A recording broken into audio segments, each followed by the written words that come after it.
நல்லா புசு புசுன்னு பூரிக்கு வச்சு சாப்பிட்ற மாதிரி ஒரு சூப்பரான உருளைக்கிழங்கு மசாலா.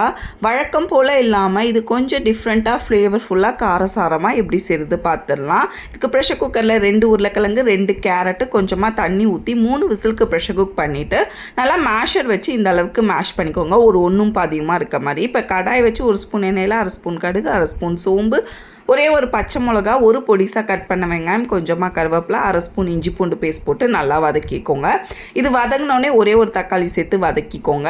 இப்போ மசாலாக்கு 1/4 ஸ்பூன் மஞ்சப்பொடி, 1/2 ஸ்பூன் மிளகா பொடி, 1/2 ஸ்பூன் உப்பு, 1/4 ஸ்பூன் கரம் மசாலா சேர்த்து நல்லா பச்சை வாசனை போக வதக்கிட்டு இதோட 1/2 கப் அளவுக்கு தண்ணி சேர்த்துட்டு தண்ணி நல்லா கொதி வந்தோடனே உருளைக்கிழங்கை சேர்த்துக்கோங்க. சேர்த்து இதை நல்லா மிக்ஸ் பண்ணிவிட்டு நல்லா தண்ணி எல்லாம் வற்றி நல்லா திக்கான கன்சிஸ்டன்சி வந்துச்சுன்னா ஸ்டவ் ஆஃப் பண்ணிவிட்டு நல்லா புசு புசுன்னு பூரியோட சர்வ் பண்ணி சுட சுட சாப்பிட்டு பாருங்கள். அப்படி இருக்கும்.